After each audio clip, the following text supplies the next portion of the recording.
오늘은 근로자의 연말정산을 하겠습니다. 자, 연말정산 하면은 2월 달이 되면 이제 연말정산 한다고 막 바쁘지 않습니까? 그런데 많은 분들이 연말정산의 기본적인 전체 틀을 잘 모르고 있어요. 본인의 세금인데도 거기에 대해서 잘 모르고 있고, 또 이 하나하나 구성 요소들이 어떻게 되어 있는지, 그리고 내가 세금을 얼마 내는지 그런 경우도 제대로 알아야 되거든요. 그런데 많은 분들이 말이죠, 2월 달에 연말정산을 해보고 나서 야, 나는 30만 원 환급 받았다 그러면서 막 박수치고 막 기뻐합니다. 그런데 그걸 자세히 들여다보면요, 결국에는 이 사람도 세금을 얼마간 세금을 낸 사람이에요.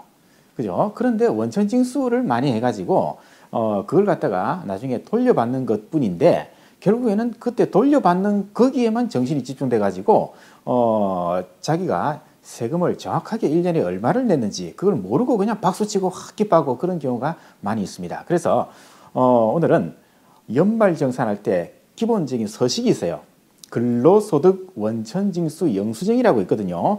여기에 대해서도 이제 어떻게 보는지 그 구성 요소에 대해서도 한번 살펴보겠습니다. 전체적인 틀을 잡는 시간이에요. 구체적으로 들어가는 거 아닙니다. 전체적으로 본인의 연말정산 결과물을 갖다가 어떻게 이 암호를 해독을 할 것인가, 거기에 대해서 한번 살펴보겠습니다. 가시죠.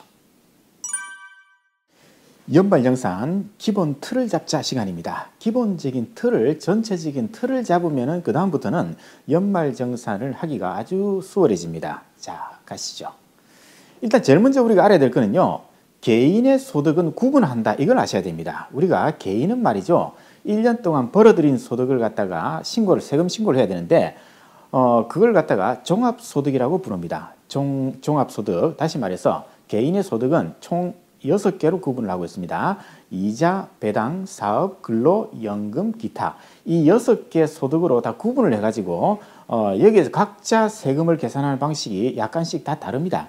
그래서 이렇게 6개의 소득을 구분하고 이걸 갖다가 나중에 합쳐가지고, 전부 다 합쳐가지고 다음 해 5월 달에 종소세 신고를 하는 게 원칙입니다. 이게 대원칙이에요.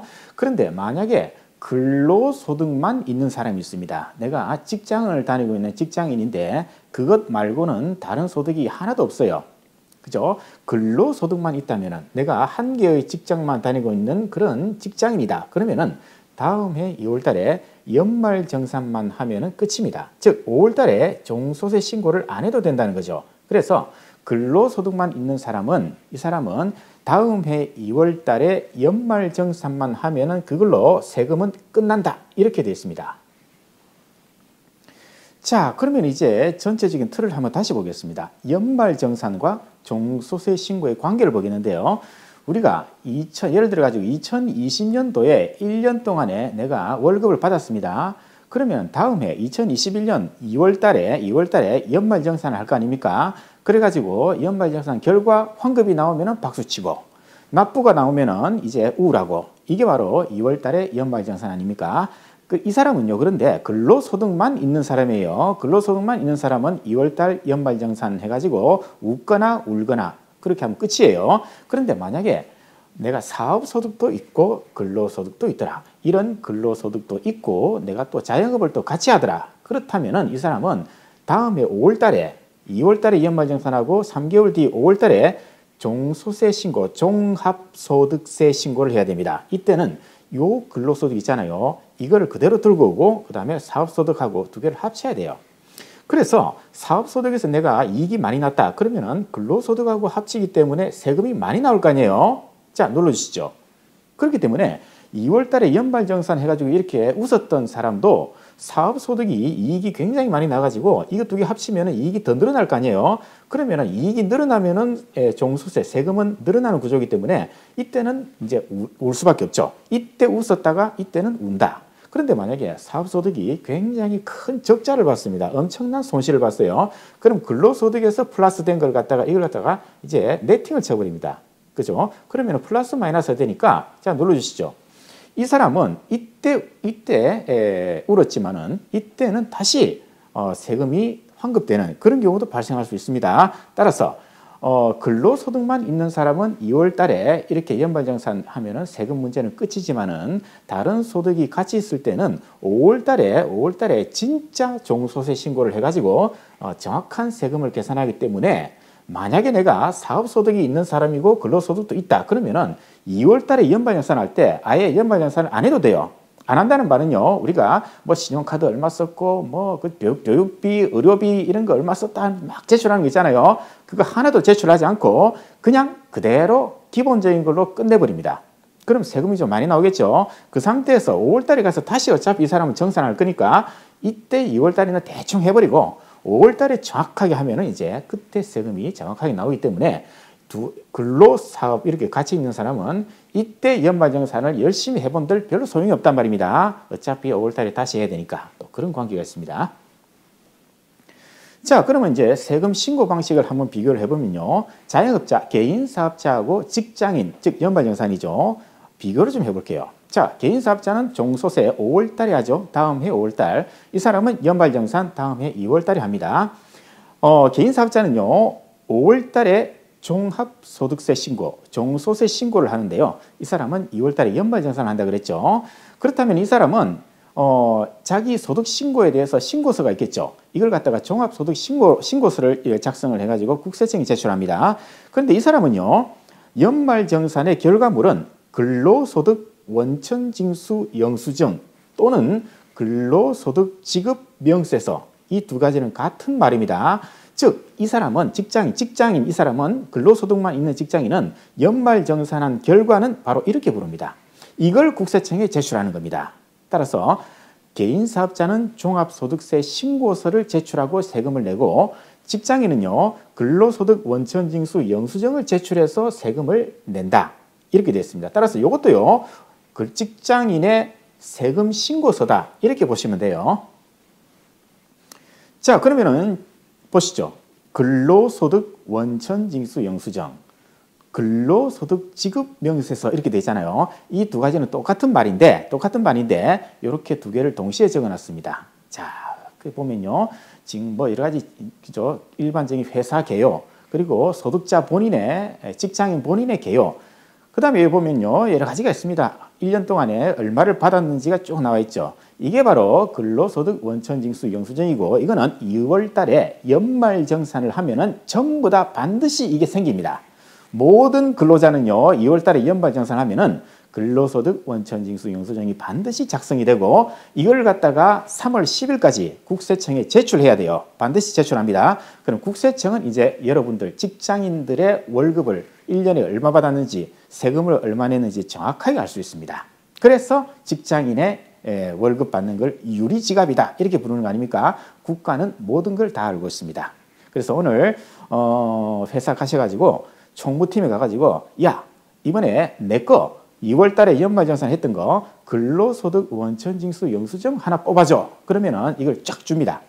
이걸 가지고 이제 여러분들이 이 복잡한 이 암호를 갖다가 하나하나 해독을 하셔야 됩니다. 그래서 요 근로소득 원천징수 영수증을 보는 방법에 대해서 조금 전체적인 항목, 그 틀만 오늘 말씀드릴게요. 그래서 이제 그 밑에 보시면 이렇게 되어 있습니다. 결정세액이 있고요. 그 다음에 차감징수세액이 있죠. 그래서 결정세액, 이게 본인의 진짜 세금입니다. 그런데 차감징수세액은요, 요거는 이 사람은 뭡니까? 이 사람은 납부를 해야 되죠. 왜? 요게 바로 1년 동안에 원천징수한 금액입니다. 근데 이 회사는요, 1년 동안에 원천징수를 하나도 안 했죠. 안 했기 때문에 이 사람은 1년 동안에 세금을 안 냈기 때문에 요 금액을 그대로 납부를 해야 되는 그런 결과인데요. 요 조금 이따 말씀드릴게요. 자, 일단은 봅시다. 개인사업자와 셀러리맨, 자, 직장인의 세금 신고 전체 틀을 보면요. 우리가 개인사업자는 우리가 매출이 있을 거 아니에요. 거기서 비용을 빼겠죠. 인건비, 뭐 임차료, 그 다음에 재료값 이런 것들을 다 뺄 거 아니에요. 그럼 뭡니까? 마진이 생기겠죠. 그죠? 자기 손에 쥐는 이익 아니에요. 마진. 이건 기본적으로 다 아시죠? 세금, 그죠? 세법은 몰라도 이건 다 아시는 거 아닙니까? 그러면은 셀러리맨도 직장인도 똑같습니다. 개인 사업자의 매출에 해당하는 걸 갖다가 총급여라고 부르고요. 비용에 해당하는 걸 갖다가 근로소득공제라고 부르는데 이 근로소득공제는요. 컴퓨터가 알아서 계산합니다. 따라서 저도 몰라요. 물론 표가 있습니다. 표가 있는데 암기할 필요는 없고 총급여만 딱 찍어 넣으면요. 얘가 자동으로 계산이 착 됩니다. 컴퓨터가 다 해줍니다. 그러면 이제 뭡니까? 매출에서 비용을 빼니까 그죠? 마진이죠. 이걸 근로소득금액이라고 부릅니다. 그래서 지금부터 개인사업자는 매출, 셀러리맨은 총급여, 개인사업자는 비용, 셀러리맨은 근로소득공제, 개인사업은 마진, 직장인은 근로소득금액이라고 부른다. 이렇게 보시면 됩니다. 그러면은 총급여가 굉장히 중요해요. 연말정산할 때 이 총급여가 몇 번 등장합니다. 따라서 본인의 총급여를 정확하게 알아야 내가 연말정산이 어떻게 되는지를 알 수 있어요. 그래서 총급여를 계산해 보면은 자, 총급여는요 심플합니다. 내가 1년 동안에 회사에서 받은 걸 전부 다 더합니다. 그러면은 자, 월급을 12개월씩 다 더하고 그다음에 중간에 상여 보너스 받았으면 이것도 더하고 그다음에 12월 달에 성과급을 받았다. 우리 회사가 실적이 좋아가지고 또 100만 원 성과급 받았다. 이런 것도 전부 다 더합니다. 그죠? 하여튼 회사에서 받은 거는 다 전부 다 더합니다. 거기서 비과세 급여를 빼면 돼요. 비과세 급여를 빼는데 비과세 급여의 대표적인 게 이 세 가지입니다. 10대 10만 원 받는 거, 자가운전 보조금 20만 원, 육아수당 10만 원 이 세 가지가 제일 많이 발생하는 비과세 급여인데요. 따라서 회사에서 받은 것 전체 금액에서 이러한 비과세 급여를 빼면은 이게 총급여입니다. 이게 직장인의 매출이라는 말입니다. 직장인의 총급여 매출은 이렇게 구한다. 이걸 반드시 알고 있어야 돼요. 자, 그러면 이제 전체적인 한번 표를 한번 볼게요. 이게 아까 근로소득 원천징수 영수증에 있는 그대로입니다. 자, 총급여 매출이죠. 근로소득 공제 비용 컴퓨터가 알아서 계산한다. 그럼 마진 근로소득 금액 나왔죠. 여기서 끝나지 않고요. 여기서 끝나지 않고 추가 비용을 더해 줍니다. 더 여기서 비용을 갖다가 더 빼줘요. 따라서 마진을 갖다가 더 줄이는 게 이런 항목들입니다. 이걸 갖다가 우리 세법에서는 소득공제라고 부릅니다. 소득공제. 요거는 쉽게 말해서 추가 비용이다. 이렇게 보시면 돼요. 자, 첫 번째 인적공제. 본인 150만 원 이렇게 하는 게 있잖아요. 24번. 근로소득 원천지수 영수증을 보시면요. 24에서 30번이 바로 인적공제입니다. 인적공제. 그 다음에 31번 국민연금, 33번 건강보험, 33번 고용보험. 요거는요. 근로자 본인이 1년 동안에 부담한 본인의 연금, 건강, 고용보험 이 금액을 비용으로 넣습니다. 회사가 절반, 본인이 절반 보통 이렇게 내잖아요. 그죠? 그런데 회사가 부담한 거는 필요 없고 국민연금, 건강보험, 고용보험 본인이 부담한 겁니다. 그걸 갖다가 비용으로 집어넣습니다. 그죠? 그 다음에 신용카드 보시죠. 우리가 1년 동안에 신용카드 많이 쓰잖아요. 그럼 일정 금액을 이것도 비용으로 집어넣습니다. 그리고 주택 관련 비용 있죠. 이자 비용이라든가 청약저축 납입한 거. 이것도 일정 금액을 갖다가 추가 비용으로 인정을 해줍니다. 따라서 총급여에서 매출에서 비용을 뺐죠. 이거는 컴퓨터 자동 계산. 그리고 마진에서 추가적으로 이런 걸 갖다가 다 비용으로 넣습니다. 그렇죠. 그래서 우리가 근로자들이 국민연금 미치겠다 하는데 요게 비용으로 결국에는 들어온다는 거죠. 예. 이렇게 해가지고 이렇게 비용을 빼면은 이제 근로소득 금액 마진이 더 줄어들 거 아닙니까? 그걸 갖다가 뭐라 그런가 하면 과세 표준이라고 부릅니다. 과세 표준. 이 과세 표준에 따라서 세율이 결정돼요. 그래서 과세 표준에서 세율을 곱하면은 산출세. 이게 세금입니다. 이게 본인의 1년 동안의 세금, 근로소득에 대한 세금이다. 이렇게 계산되는데요. 그러면은 과세 표준하고 세율을 표를 한번 보겠습니다. 이게 과세 표준과 세율의 표입니다. 자, 그래서 아까 계산한 과세 표준이 이 범위에 들어오면은 세율이 각각 다르게 적용되죠. 과세 표준이 크면 클수록 세율은 올라간다, 그죠? 그렇죠. 그래서 부자들은 10억 초과하는 이렇게 많은 돈을 받고 있는 사람은 45%를 내야 돼요. 그죠? 절반이 날아가요. 어쨌든 자, 이렇게 과세 표준에 따라서 세율이 올라가죠. 이걸 갖다가 전문 용어로는요, 누진세율이라고 하는데요. 그런 거 다 필요 없고, 자, 보세요. 우리 대한민국 직장인의 거의 90%는요, 요 범위에 들어옵니다. 즉, 과세 표준이 아까 매출에서 비용 빼고 또 추가 비용 빼고, 그럼 이제 비로소 마진인데요. 순수 마진인데, 그게 1,200 그리고 1200 미치고 그 다음에 4600 미치다. 즉 4600을 보통 넘지 않아요. 넘지 않습니다. 그래서 이 범위에 들어오는데 1200만 원 이하다 그러면 6%고요. 1200에서 4600이다 그러면 15%인데 요 계산하는 방식은 누진 공제는요. 만약 내가 1200만 원이다. 과세표준이 그러면요. 그럼 1200 곱하기 15% 합니다. 거기서 108만 원을 뺍니다. 그러면은 본인의 산출세 세금이 나와요. 마찬가지입니다. 그래서 내가 만약 5억이다. 그러면 5억 곱하기 42% 마이너스 3,540만 원 하면은 세금이 나와요. 오늘 여러분들 근로소득 원천지수 영수증 보시면요. 과세 표준이 얼마인지 확인하시고 이 구간에서 이 세율을 곱하고 이 금액을 빼면은 정확하게 여러분들의 산출세액이 딱 찍혀 있을 겁니다. 왜? 그거는 컴퓨터가 하니까. 컴퓨터 갑니다. 손으로 안 합니다. 컴퓨터로 하기 때문에 여러분들의 과세 표준을 확인하시고 세율을 곱해서 누진 공제액을 빼서 산출세액이 얼마인지 꼭 집에 가서 확인을 해 보십시오.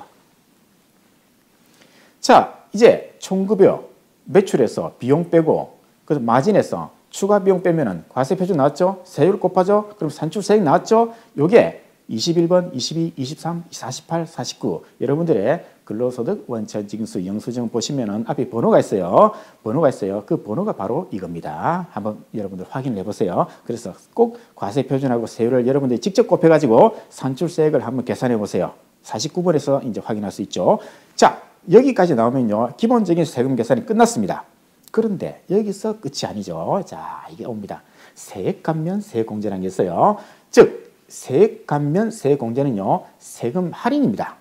이렇게 산출세액이 나왔는데 이렇게 많이 내면은 너무 억울하잖아요. 그래서 세금을 디스카운트 해주는 제도가 바로 세액 감면 세액 공제인데 우리 근로자들은요. 세액 감면은 그렇게 많지 않아요. 세액 공제가 대부분입니다. 자, 어떤 디스카운트 할인해주는 항목이 있느냐. 지금 여기서 55부터 시작해서 63번까지는요. 세금을 바로 빼주는 겁니다.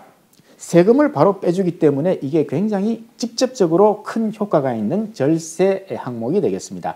아까 말씀드린 추가 비용, 국민연금 이런 거는요, 비용으로 들어가는 거예요. 세금 자체를 빼주는 게 아니고 비용으로 들어가서 마진을 떨어뜨려가지고 과세 표준을 떨어뜨리고 거기에 따라서 세율을 떨어뜨려서 산출세액을 낮추는 효과가 있어요. 그죠? 국민연금 아까 그런 거는. 그런데 여기 있는 세액공제는 바로 세금을 갖다가 다이렉트로 할인해주는 직접적인 효과가 있다. 그래서 세액공제라고 부릅니다.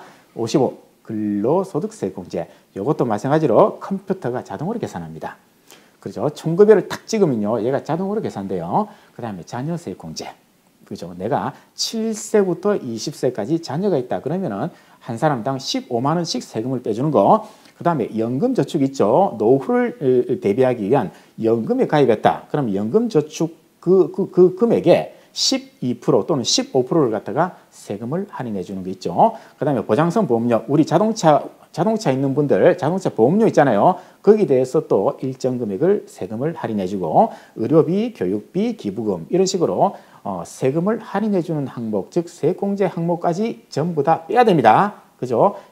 그래서 여러분들 집에 가셔가지고 원천징수 영수증을 갖다 보시면요. 55부터 쭉 번호가 있는데 거기에 여러분들 금액이 찍혀 있으면은 내가 할인을 받았구나. 이걸 알 수 있습니다. 그런데 59번 연금저축이 아무것도 없다. 60번 아무것도 없다.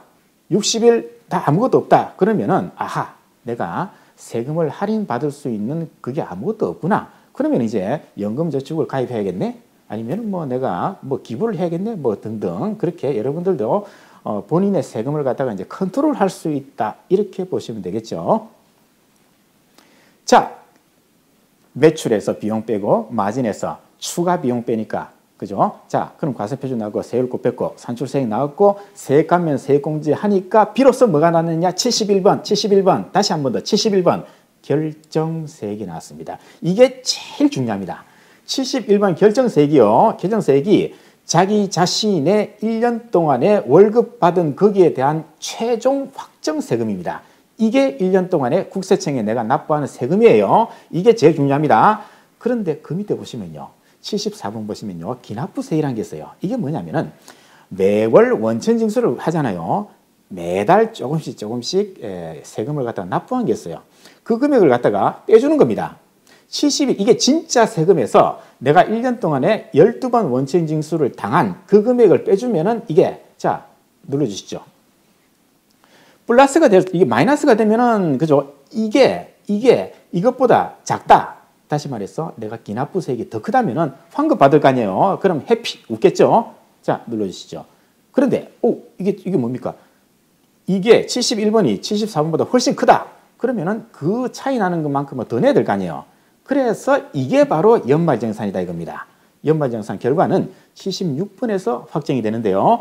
그래서 이게 마이너스가 뜨는 사람은 환급 받으니까 기쁘고 플러스가 뜨는 사람은 세금을 내야 되니까 슬프다 그죠? 그래서 요 차이는요 2월달 급여를 회사에서 줄 때 그때 반영을 합니다. 따라서 환급이 10만 원 나왔다 그럼 이 사람은 회사에서 2월달 월급 줄 때 10만 원을 더 얹어주겠죠. 그런데 10만 원 납부가 나온 사람은요 2월달 월급을 우리가 줄 때 2월달 원천 징수하는 거는 당연히 떼는 거고요. 거기서 10만 원을 더 뗍니다. 그래서 10만 원이 받는 금액이 줄어들겠죠. 이게 바로 연말정산의 결과인데 71번 결정세액이 제일 중요하다 이겁니다. 그래서 이렇게 환급 받았다고 막 박수치는 사람 있죠. 그런데 알고 보면 결정세액이 한 50만 원 되는 사람이에요. 근데 기납부세액을 한 70만 원 해가지고 20만 원 환급 받았잖아요. 그래서 그 박수치고 막 웃고 기뻐하고 하는데 아니다 그죠. 결정세액을 가능한 한 낮춰야 된다. 이게 본인의 진짜 세금이기 때문에 이 71번을 절대적으로 낮춰야 된다는 겁니다. 그죠? 그렇게 해가지고 결국 세금을 줄여야 된다. 그래서 71번을 꼭 확인하셔야 됩니다.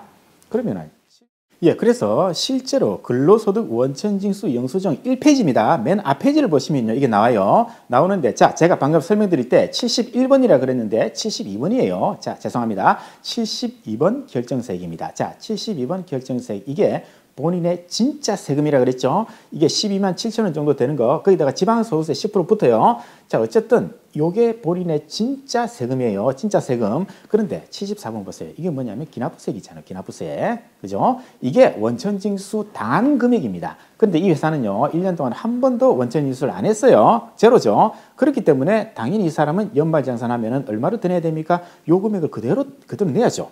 그죠? 그래서 76번 차감징수세액 있잖아요. 그래서 이 금액을 이 사람은 그대로 낸다.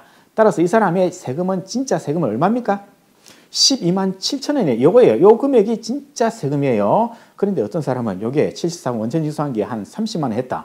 그러면은 한 16만 원, 17만 원 정도를 환급 받을 거 아니에요. 그럼 이걸 보고 확 박수를 친단 말입니다. 사람들이. 그러면 안 돼요. 그러면 안 돼요. 이걸 보지 말고 이걸 반드시 봐야 됩니다. 이걸 보면은 그래도 플러스네? 오케이. 그럼 이걸 어떻게든 낮출 수 있을까? 거기에 대해서 이제 고민을 해야 된다. 이렇게 되고요. 자, 이 정도 보시면 이제 전체적인 틀은 이제 어느 정도 잡혔지 않았나 이렇게 생각합니다. 사실 저도 직장 생활을 했습니다. 그래서 직장 생활할 때 회사에서 무슨 연말정산을 하니까 뭐 각자 뭘 제출하고 입력을 하라 그래가지고 이거 도무지 모르겠는 게요. 아무리 봐도 이게 무슨 복잡한 암호처럼 돼 있고 그래가지고 그때는 아예 모르겠다 그냥 대충 넣었어요. 대충 넣었는데 이제 저도 이제 실무를 하다 보니까 이제 저도 실무를 처음 할 때는요 이 표가 굉장히 복잡했어요. 그런데 이게 희한하게도 제가 연말정산을 요즘 안 해요. 제가 하지 않고 우리 직원들이 직접 컴퓨터를 이용해서 하는데 제가 한 2, 3년 동안 손을 놓고 다시 봐도 이게 갑자기 머릿속에 다 들어오는 겁니다. 그만큼 우리가 실무를 많이 하다 보면 이게 노하우가 자꾸 생겨요. 그래서 어떻습니까? 자, 이 정도 하면은 본인의 오늘 집에 가가지고 근로소득 원천징수 영수증 총무팀에 가가지고 야, 내 거 줘봐 복사해줘 해가지고 꼭 받아보세요.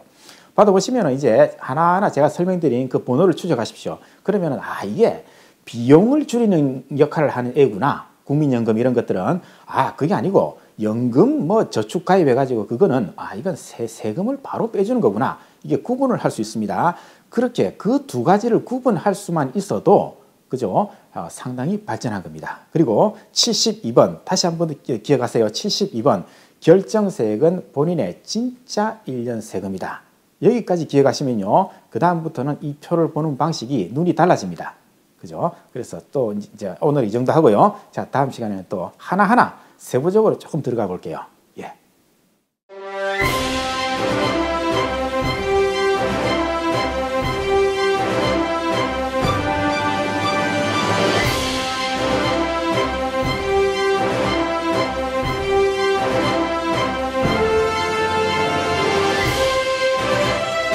어려운 건 쉽게, 쉬운 건 더 쉽게. Easy to understand. Easy to understand.